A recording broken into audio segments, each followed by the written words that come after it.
India's largest digital media network Suman టీవీతో చేతులు కలపండి. ఫ్రాంచైజ్ ద్వారా లోకల్ మీడియా పార్ట్నర్ అవ్వండి.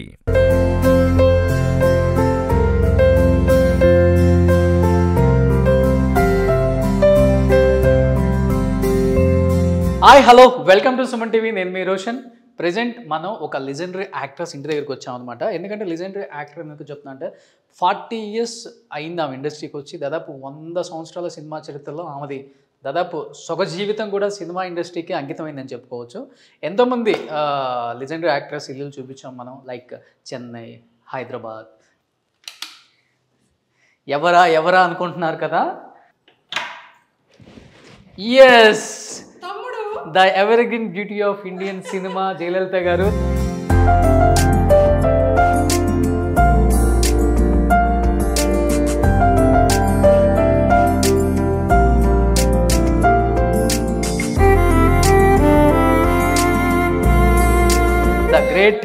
ద గ్రేట్ యాక్ట్రెస్ జయలలిత గారు అనమాట.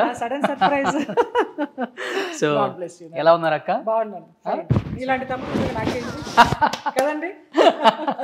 సో మీరు ఎంత అందంగా ఉన్నారో ఇల్లు కూడా అంత అందంగా ఉంది.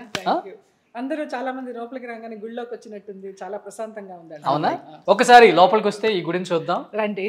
అక్క ఎంత అందంగా ఉంచుకున్నారో, ఎంత పరిమళంగా ఉంది ఇల్లు. రాగానే నాకు బాగా నచ్చింది ఏంటంటే రమణ మహర్షి గారు. రమణ మహర్షి ఏంటక్క, దీనికి ఒక ఏదైనా హిస్టరీ ఉందా? ఆయన చూస్తేనే ఒక ప్రశాంతత. ఆ ఫోటో అలా ఉంటే నాకు ఎక్కడ లేని ప్రశాంతత వచ్చేస్తుంది. ఎన్ని మనసులో బాధలున్నా కష్టాలున్నా ఇలా కూర్చుంటా ఆయన చూస్తూ. నాన్నగారు అనేసి, ఈయన నాన్నగారు. ఓ నాన్నగారా? ఓ నాన్నగారు వైరముత్తు గారు లాగా ఉన్నారు. మన డైరెక్టర్ వంశీ గారు ఏమనేవారో తెలుసా? ఆయనకేమో చూపులకు రవీంద్రనాథ్ ఠాగూర్, ఆలోచనలకు ఉమర్ ఖయాం అనేవారు. ఓ నాన్నకి బాగా ఫ్రెండ్. ఆయన అసలు ఎంత సతాయించేవారు వంశీ గారు. చాలా ఇష్టం నాన్న అంటే ఆయనకి. నా కోసం వేషానికి వెళితే నాన్నకి ఇచ్చారు వేషం ఆలాపనలో. ఓకే, గడ్డం చూసా? గడ్డం చూసే నాకు చాలా నచ్చాడని భానుప్రియకి డాన్స్ మాస్టర్ వేషం ఇచ్చారు, చేశారు. తర్వాత శభాష్ పాపన్నలో సావిత్రి జగ్గే గారితో చేశారు. ఓకే. అండ్ మన ఇండస్ట్రీలో చాలా తక్కువ మంది ఉన్నారు రమణ మహర్షిని బాగా ఇష్టపడే వాళ్ళు. చాలా మంది నాన్న. వెంకటేష్ గారు, మీరు, రాజా రవీంద్ర, శివాజీ రాజా గారు, రోషన్, రజనీ. ఎస్, మన తెలుగులో ఎస్పెషల్లీ. అంటే మీకు ఏ ఇయర్ లో అనిపించింది ఆయన్ని నమ్మితే బాగుంటుంది, అక్కడికి వెళ్ళి మెడిటేషన్ చేద్దాం? నాకు రాజా రవీంద్ర ద్వారానే. బాబా ఎలాగా మన రమాప్రభ గారి ద్వారా పరిచయం అయినారో, రమణ మహర్షి గారు రాజా రవీంద్ర ద్వారా పరిచయం అయినారు. రాజా రవీంద్రకు ఒక గురువు ఉన్నారు. ఆయన వచ్చినప్పుడు నన్ను పిలిచేవారు అనమాట. ఆయన ప్రవచనాలు చెప్తూ ఉండేవారు. ఇంకా అలాగలాగా ఆయన బుక్స్ చదవడం, అసలు మనసంతా తేలికైనట్టు ఉంటుంది. జీవితం ఏమీ లేదు, ఆయన చూసిన జీవితాన్ని మనం ఎవరూ చూడలేదు. అంత నిరాడంబరంగా ఉన్న మనిషి మనమేంటి, ఆయన కాలుగోటికి సరిపోము. సో ఆయన్ని ఆదర్శంగా తీసుకుంటే లైఫ్లో ఉన్నా లేకపోయినా ప్రశాంతంగా గడిపేయచ్చు అని ఒక నమ్మకం నాకు. ఇదేంటి పూజ మందిరం, దీన్ని నమ్ముకోవడానికి ఇంకొక రీజన్ ఉందా? బాబానా? అదే చెప్తున్నాను కదా, నా మ్యారేజ్ ఇన్సిడెంట్, నన్ను చంపేస్తారు అనే రోజున ఒక కళ, ఆ కళలో నన్ను అంబాసిడర్ కార్లో మా ఆయన తీసుకెళ్ళిపోతున్నారు చంపడానికి. బాబా చేయి పెట్టి ఆపారు. అప్పుడు ఒక్కసారి కనిపించారు బాబా అంటే ఏంటో తెలియనప్పుడు. రెండోసారి వచ్చేసి అరే పెళ్లి చేసుకుంటే బాగుంటాను అనుకున్నాను, ఇలా ఏంటి బాబా అని పడుకుని ఏడుస్తున్నప్పుడు ఫస్ట్ సారి ఆరెంజ్ కలర్ కాషాయ వస్త్రాల్లో కనిపించారు. రెండోసారి ధవళ వస్త్రాల్లో. నేను ఇట్లా పడుకుని ఉంటే ఇలా మీద చేయేశాను నాన్న.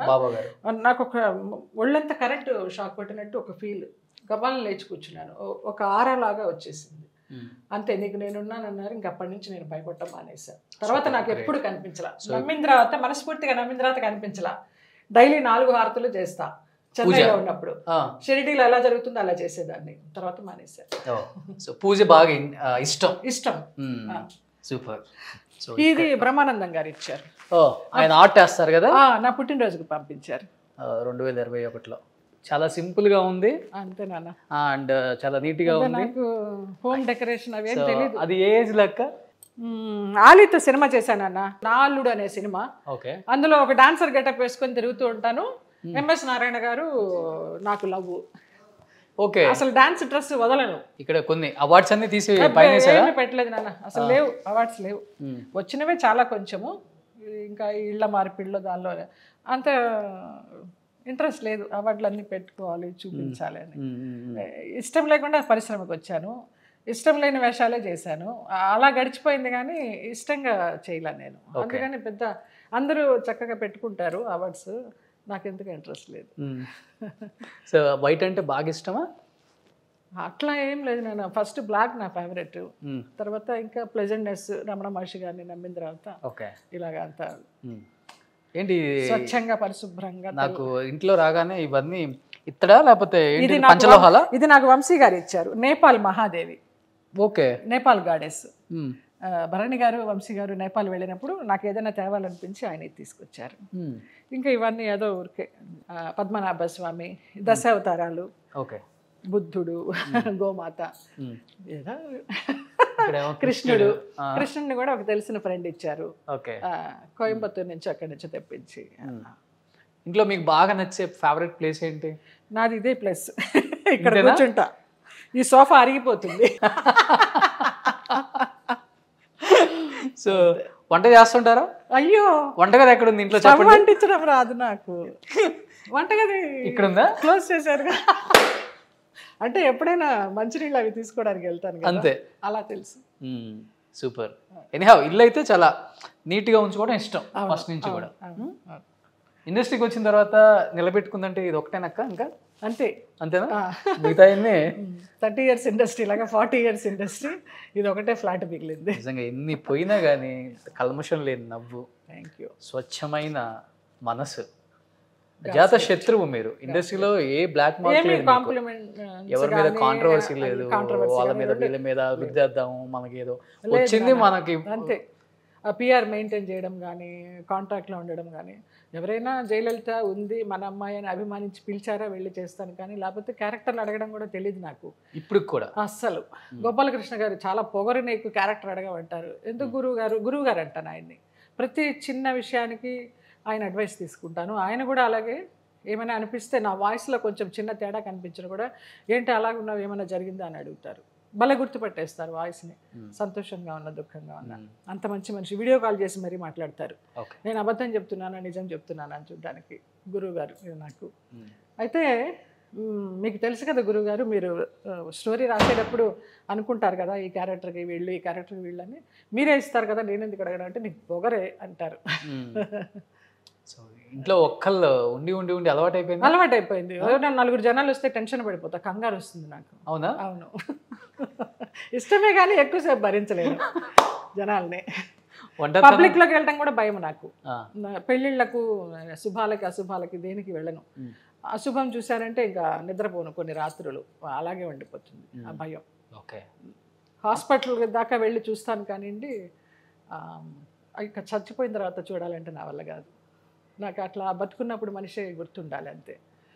ఏవిఎస్ గారు కూడా లాస్ట్ మినిట్ ఆయన ఫిల్టర్ కాఫీ అంటే ఇష్టం, మన ఇంటికి వచ్చి ఫిల్టర్ కాఫీ తాగేవారు. ఆ కాఫీ ఆయన ఒక స్పూన్ ఆయన గొంతులో పోసి వచ్చేసాను. నేను వచ్చాక పోయారని తెలిసింది. అమ్మ ఉన్నారు? అమ్మ నాన్న ఇద్దరు లేరు. అమ్మ 99లో పోయారు, దసరాల్లో కరెక్ట్గా నవమి రోజు. పొద్దున గారెలకి ఇంత పిండిపోయింది, ఆవళ్ళకి ఇంత పిండిపోయింది అని చెప్పి నిద్రలో పోయారు. తెల్లవారి మామయ్య పిలుస్తుంటే అక్కయ్య అక్కయ్య అని లేవల మాసివ్ అటాక్ పోయారు. నాన్న 2005లో దత్త జయంతి నాడిపోయారు. ఓకే, ఇది ఎప్పుడన్నా సినిమాలు చూస్తుంటారు ఇప్పుడు ఈ జనరేషన్? నాకు ఇదే పని, వెబ్ సిరీస్. ఓకే, ఏ లాంగ్వేజ్ అని లేదు, కొరియన్ లాంగ్వేజెస్ అవి కూడా తెలుగులో పెట్టుకుని చూసేస్తూ ఉంటా. ఓకే, సో మీకు టైం పాస్ అంటే టీవీ అంతే ఇంట్లో? టీవీ, ఫోన్లో గేమ్స్ పిచ్చి. ఎవరు వచ్చినా ఎవరు లేకపోయినా పర్వాలేదు నాకు. క్యాండీ క్రష్లు, క్రేజీ ఫాక్స్లు పిచ్చి. బట్ ఒక్కళ్ళని ఇండస్ట్రీలో చాలా మందికి తెలుసు, ఎవరన్నా జయలలితకు ఫోన్ చేసి ఎలా ఉన్నావమ్మా ఏంటి అని అడిగే వాళ్ళు ఉన్నారా? అంటే మీతోటి నటీనటులు ఆడవాళ్ళు అస్సలు ఒక్కళ్ళు కూడా?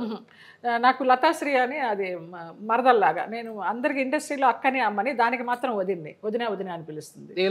మన యమగోళ యమలీల లతాశ్రీ, అది టచ్లో ఉంటుంది. రక్ష టచ్లో ఉంటుంది అక్క అని. ఇప్పుడు దాని కూతుర్ని హీరోయిన్ చేయాలనుకుంటుంది. మొన్ననే ఫోటో సెషన్ చేసింది. అక్క ఏమైనా హెల్ప్ చేయండి, నాకు తెలియదు నిజంగాను, ప్రొడక్షన్ చూద్దాం ట్రై చేద్దామని చెప్పా. అమ్మాయి ఒకటే ఉంటుంది పాపం కూతురుతోటి. ఇంకోటి, నేను పాకిజా గారికి హెల్ప్ చేయడానికి ప్రధాన కారణం అక్కే. అయ్యో, జయలలిత అక్క. నాన్న చాలా మందికి హెల్ప్ చేస్తున్నావు, ఒక కళాకారిని చాలా ఇబ్బంది పడుతున్నారు, చెన్నై రోడ్ల మీద తిరుగుతున్నారు నాన్న అని నువ్వు అనుకుంటే ఆమెకి మంచి లైఫ్ వస్తుంది నాన్న అని చెప్పారక్క మీరు. నిజం. మీరు చెప్పబోతే నేను నేను కూడా చెప్పినంత మాత్రం నీకు చేయాలని లేదు కదా, నీకు ఆ మనసు ఇచ్చాడు కాబట్టి భగవంతుడు చేసావు. కానీ అన్ఫార్చునేట్లీ అమ్మాయి నిలుపుకోలేకపోయింది, అన్ని నిందలేసేయలేదు. వాళ్ళు రమ్మన్నారు వీళ్ళు రమ్మన్నారు ఏమీ చేయలేదని. అది కరెక్ట్ కాదు. అది మన మనస్సాక్షికి మనం సమాధానం చెప్పుకోవాలి, బయటకు చెప్పుకోకపోయినా. కానీ మంచి డబ్బులు ఇచ్చారు, అందరూ మంచి మనసుతో చేశారు. చిరంజీవి గారు 1,00,000 పంపించారు, నాగబాబు గారు 1,00,000 పంపించారు. అమ్మాయి నిలబెట్టుకోలేకపోయారు. నాకు బాధ అనిపించి ఇంకా అమ్మాయితో మాట్లాడడం ఇష్టం లేక ఎట్లా కట్ చేయాలని బ్లాక్ చేసేసా తన నెంబరు. మధ్యలో ఒకసారి రాగి నేను అడిగిందంట, లలిత ఫోన్ లిఫ్ట్ చేయడం లేదు చేయమనం అనేసి. నాకు మనసు చచ్చిపోయింది. చాలా వెళ్ళేటప్పుడు ఇంటర్వ్యూ ఇచ్చి మరీ వెళ్ళింది. నువ్వు అంత చేస్తే నీ గురించి అలాగే మాట్లాడింది, శ్రీరామ్ అంత చేస్తే శ్రీరామ్ గురించి మాట్లాడింది, అందరినీ తీసి పారేసింది. మీరు ఒక మంచి లైఫ్ ఇవ్వాలని చూశారు, నిజంగా మనస్ఫూర్తిగా అనుకున్నాను. మీకు అసలు ఏ సంబంధం కూడా లేదు. ఆమె ఎక్కడో చెన్నై, మీరు ఎక్కడో హైదరాబాద్. అలాంటిది ఒక తోటి కళాకారుని ఇబ్బంది పడుతున్నారు, మనం లైఫ్ నిలబెట్టాలి. బాబు మోహన్ అడిగాను, బ్రహ్మానందాన్ని అడిగాను, ఆలీని అడిగాను, అందరిని అడిగాను ఏమైనా చేయండి గారు. కార్డు ఇచ్చారు, క్యాటరాక్ట్ అయ్యి 2 కళ్ళు ఆపరేషన్ చేయించారు. అన్ని పనులు అయినాయి నా అమ్మాయికి చక్కగా వచ్చినందుకు. శ్రీశైలం యాదవ్ ఆయన అడిగి అన్న అని పిలుస్తాను, అన్న అమ్మాయికి ఏదైనా రూమ్ ఇచ్చి భోజనం పెట్టండి అన్న అంటే వెంటనే మన్నాడు పిలిచి రూమ్ ఇచ్చారు. ఆయన రూమ్ ఇస్తే నాకు ఎక్కడో ఇది 3rd ఫ్లోర్లో ఉంది, అమ్మాయి దిగే పని ఏముంటుంది, లిఫ్ట్ కూడా లేదనుకుంటా నాకు తెలిసి. బాత్రూమ్కి ఒక 5 నిమిషాలు నడిచి వెళ్ళాలి, నా వల్ల కాదు, నాకు యూట్రస్ ఆపరేషన్ అయింది, నాకు నడుము నొప్పులు మోకాళ్ళ నొప్పులు, నేను నడవలేను, ఈ రూమ్ నాకు వద్దు అనేసింది. ఇచ్చి జీవితాంతం నువ్వు ఎంత తింటే అంత పెడతానమ్మా అన్నాడు ఆయన. వద్దనేసి మనం ఎంత మంచి చేద్దాం అనుకున్నా కానీ ఒక 10,000 తీసుకొని మన్నాడే బస్ ఎక్కేసింది. విచిత్రం అనిపించింది. సో ఎనీహౌ మీరు అందరికి హెల్ప్ చేస్తారు కాబట్టి మీరు ఇంకా ఎన్ని పోయినా కానీ హ్యాపీగా ఉన్నారక్క, ఇలానే ఉండండి. అండ్ మీ గురించి చాలా మంది చాలా తెలుసుకోవాలనుకుంటున్నారు ఆడియన్స్ కూడా. తప్పకుండా. ఇంకెందుకు ఆలస్యం, స్టార్ట్ చేద్దాం. Let's start the interview with the great actress Jayalalitha గారు.